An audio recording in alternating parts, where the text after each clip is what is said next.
Welcome, engineers. My name is TravisIQ, and SentinelOne flagged ransomware on my primary server. Let's take a look. Join me in the void as we take a look at this infrastructure first. So we need to know what the infrastructure looks like to understand kind of the importance of this flag so that then we can jump into the SentinelOne management console and make a determination. First and foremost, this is a small medical office. We call this SMB, a small business. And in this medical office, we have a server running a practice management software, a PMS, and that server is then backed up to an on-site backup, and that on-site backup is actually backed up to an off-site backup via GRE IPsec VPN tunnel. So it is pretty important to us that ransomware not be on the server that is servicing all of the utilities within that business.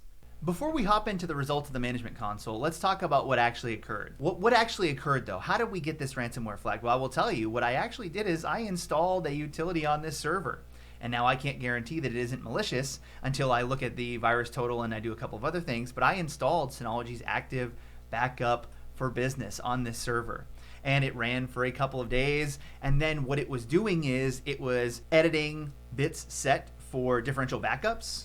It was analyzing hard drives and copying hard drives, full disk hard drives. What SentinelOne did is it actually flagged this utility here. It said, whoa, what is this thing doing?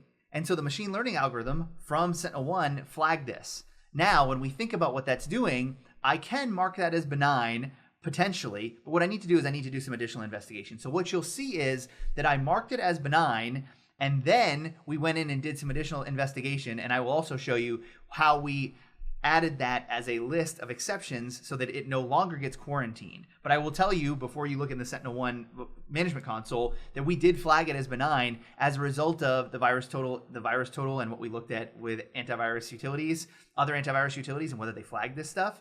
And we, after your heart sank a little bit, you determined, oh, this was actually a false positive and can be marked as benign. And we'll show you in the SentinelOne management console here. And so what do we see in the management console? We see Synology active for business. We see that there were actually a few instances of this. So what this indicates is that actually I was going through and marking it as benign and then not adding the exceptions because I wasn't sure what was going on. We look and you go to adding the exclusion here. And if you look where I had added the exclusion, you can go and you can see that the exclusion is now added, right, as a result of the SHA-1 hash. Now, the other thing that we want to do is we want to validate that SHA-1 hash via virus total has not flagged by any other antivirus, for example. And so that's actually a really important component here. So we see that there are no security vendors flagging this file. And as a result, we say it is doing what we thought that it was supposed to be doing, even if it was flagged by the machine learning algorithms in SentinelOne. And no other antivirus has logged this as some malicious hash or fingerprint. And so now we've kind of validated that it's doing what we thought it was going to do. We have also determined that there is no other malicious component here, at least flagged by other antivirus. And so unless it's a 0-day, which is very unlikely given that we installed it directly, we think that this is a quality program.